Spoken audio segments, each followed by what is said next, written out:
Hey guys, back again. Video number 3. So you might be wondering what the fuck happened to the black ice amp. So relax. I'm still a fanboy. I recently sold all 8 KT88s to a local friend here, a new audiophile friend of mine. His name's Alan. Beautiful home, all kinds of stereo equipment, all the stereo magazines I read in the 80s and 90s, they all came to life. I mean, he's got a pair of Acoustat 2+2s at his place. Hopefully in the future I'll be able to do a video and take some pictures over there with his permission. But yeah, he's got a fabulous setup over there. Anyhow, so yeah, it was Facebook Marketplace on a Saturday night. Sunday I went over to his place, sold all 8 of them, and got him up and running, with very little trouble. So I'm going to be getting 8 KT170s for the 2 F100s, and I can't wait, man. And so that's what's up with that. So in the interim, I've been doing some work for Argent Pure, Ernie Muner, and super nice guy. I met him at Capital Audio Fest back in 2022, and I just happened to be downstairs working with some other people that I'd met at the hotel my wife and I were staying at. And so I run into Ernie, and Ernie recognized me from the channel, and he says, "Yeah, you're Joe?" Yeah. We struck up a conversation, and what he'd done was he'd taken Leo's Star Crimson, the little amplifiers that I love to blow up, and he'd replaced the speaker wiring with some solid silver wiring he had laid around. Noticed a huge improvement. Okay. So then fast forward to last year, he sold the Star Crimsons, the little ones, bought 2 used modules from me from my 5-channel monster, which is now the little 3-channel monster down there. And he had me build him basically the Ultra version of the little Star Crimson, where it's a separate power supply box with a harness cable and then plugged into the module, which is in another, case by itself. Wasn't so much for isolation. It was mainly for he needed to swap out the Star Crimsons for the Ultras, and he wanted to do it in the least unobtrusive way to do it. So I built that up for him. I'll make sure all the photos get into this video, because I've been working with Ernie now for almost a year. So I built those for him. He liked how they sounded. He did all the cabling for me, because obviously that's his company, Argent Pure. It's solid silver wires, and he does this magical thing where he just mixes different gauges together.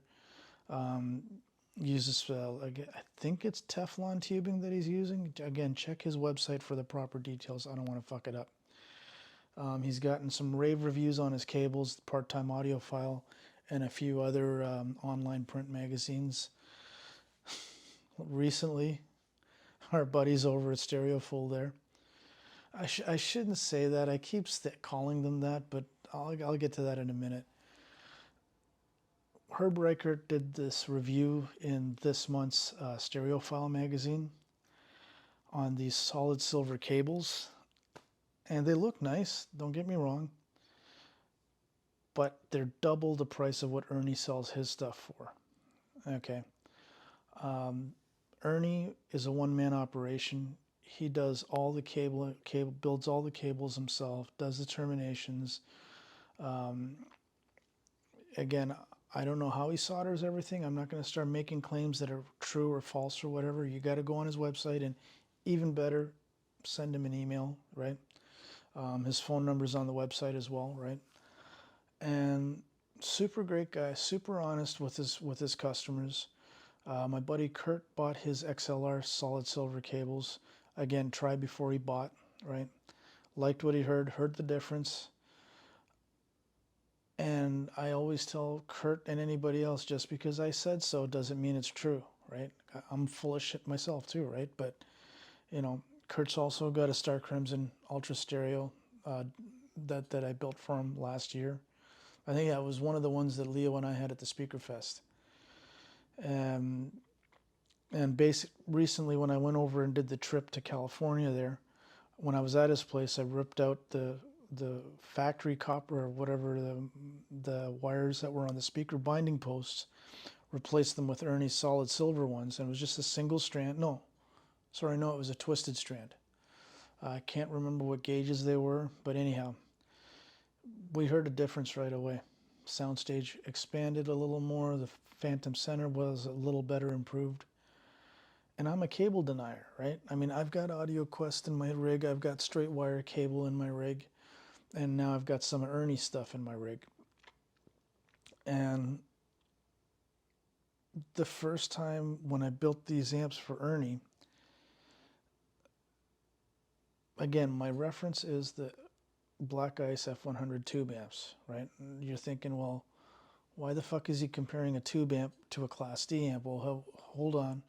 3 years ago, I did a comparison between the Gelita 3502P with the KT150 tubes and Leo's original prototype Ultra amp, which was just a single power supply with just a few caps on each power rail, right? Nothing crazy like what I did down there or what he's selling now, right? And in fact, we've got, by the way, these are on, there's a 6-pack of 15,000 microfarad capacitors in here, so that gives you what, 45,000 per rail, plus 45,000 for the plus, 45 for the minus. You know, it gives you a little more junk in the trunk, a little more bass impact. You know, and again, Leo's amps, they grab woofers by the balls and makes them scream anyways, right? This does it even more so, but what I had my problem with, and this has nothing to do with Leo's amps, and I know I've said this before, right? When I did the original F100 review last year, I always had a hard time getting a phantom center locked in the middle. You know, like basically, can I look at the Heresy logo and pretend the vocalist is coming out of there? Like, you know, the center channel is off, but it appears to be on, right? That's the Jedi mind trick that Paul McGowan taught us all, right? And I couldn't get it, but it's nothing to do with Leo's amps, right? Because Leo's amps, I put a pair of bookshelves up for skinny towers. I can lock that phantom center in this living room, at the parish hall, at the club that we go to at the end of every Wednesday, or at the end of every month Wednesday. No problems. I know it's a combination of me using these big horns against using a skinny pair of towers like the Elex that I had in here 2 summers ago. You know, or anything that Ron had lent me in the past, the LS50 Metas, they phantom center, it's almost monophonic in those things, in a good way. Well, again, just like my F100 review, that phantom center just locked right in, right? Guess what the fuck happened with these? And again, I'm a fucking cable denier, okay? To me, it's my only thing a cable has to do is connect, disconnect, connect, disconnect 1,000 fucking times without it falling apart. Okay, that's for me, that's the cable's job, right? Well, inside of these guys, you guys are all just waiting for me to get shocked, aren't you? Ernie's got me wired solid silver wire, heavy gauge going from the AC inlet to the power supply, and then from the power supply going to the 6-pack caps. You can't really see it. Well, you can see a little bit of it. Again, solid silver wires, right? And basically I do a simple twist of the 2 hot conductors, and then I braid the ground wire around the outside here.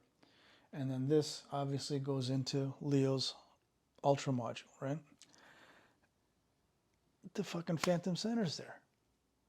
It's like, yeah, I'll say it. I've said it before, right? If you look at the videos I said about Leo's Ultra amps a couple of years ago, yeah, it's very tube-like. And then people also have commented the same thing. They don't miss their pass amps. They don't miss their JC1s. They don't miss their PS Audio Class D hybrids like what I had before. I'm not knocking Darren's designs. Don't get me wrong, you know. But yeah, this fucking thing. And I told Ernie, because I've been building these things for him for the last 6 months, but I've never had time to kind of break them in at home, because I basically, you know, everybody wants to get their hands on these things to evaluate, to say, okay, what's this guy doing that elevates what's already an excellent design, right? And again, we're not even in competition with Leo because we're buying the modules from him, and Leo knows what we're doing with the amps here, right? You know, so and we've got some dealers and distributors that are looking at our stuff. We've got some online reviewers that are looking at our stuff. Street price on this, I'm going to warn you guys now, I can't say what the price is, but if you look at a pair of Leo's dual monos on his website, these are going to be priced higher than that because solid silver wire, whether it's 20 gauge or 22 gauge, is not cheap per foot, right? You go on any market thing there. I don't know where Ernie's getting the wire from, and honestly, that's none of my fucking business anyways, right? He's already got customers that have bought his stuff, not just my friend Kurt, but other people as well, right? Everybody says the same thing. You go to Part-Time Audio Files website. I'll make sure the links are posted. There's a few others. Enjoy the Music, I think. But anyways, I'll make sure the links are in the video here. And yeah, guys, I mean, it's not cheap, right? And so Ernie and I have this deal where I'm spending his money to build these amplifiers, right? And I warned him in the beginning. I said, dude, if you're going to go into the amplifier building business, get ready to lose money. And it's not just from shit that I've blown up, and trust me. You can ask Ernie if you see him at Expona this year. I blow up a lot of shit, and it ain't because of this, because some clown at Capital Audio Fest accused me of being why is that? Oh, it's because he's been drinking while he's been assembling the amps. Well, I don't fucking think so. So anyhow, yeah, the street price is going to be higher than what Leo's doing, obviously because of the silver wire. He goes as far as we get binding posts that are silver plated, RC, and these amps also, and I'll make sure pictures are inserted. It'll do both RCA or XLR, but you cannot plug them in simultaneously. That's bad juju. Either or, there's a warning sticker on the back. And the reason why the cover's off on this, Ernie gets the plates, the front plates, and basically has them laser engraved, right? Laser engraved or laser printed, either one. And it looks really nice. And again, I'll make sure there's pictures posted of the finished, product, so to speak. And yeah, guys, I mean, this one was a little longer than the others, but I'm a cable denier, and thanks to this, I'm not. And I've even got now, whether it's and the black ice amps, same thing. I had Ernie let me use the leftover wire from the stuff that I'd already built from him. And what I'd done with the black ice amps is I'd taken the unlockable XLR input connectors off. I put lockable Switchcraft silver-plated pins connector on there. Silver-plated RCA for the input and for the bridge. The bridge XLR, I left it alone because I don't really use it. If I ever do, it's not a big deal. But yeah, I basically, and I also, not just the back panel connectors, have now solid silver wire going onto the printed circuit board. I've also cut the wires from the output side of the audio transformer going to the speaker binding posts, and ran solid silver wire going from, basically I just clipped off enough of the wire so I got a little bit of copper to solder to, right? Heat shrink tube, make it all nice and safe, and then run it out to the binding posts.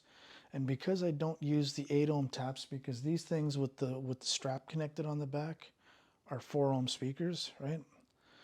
Don't even fucking start. I said this to the Klipsch guys and they had a shit fit. Whatever.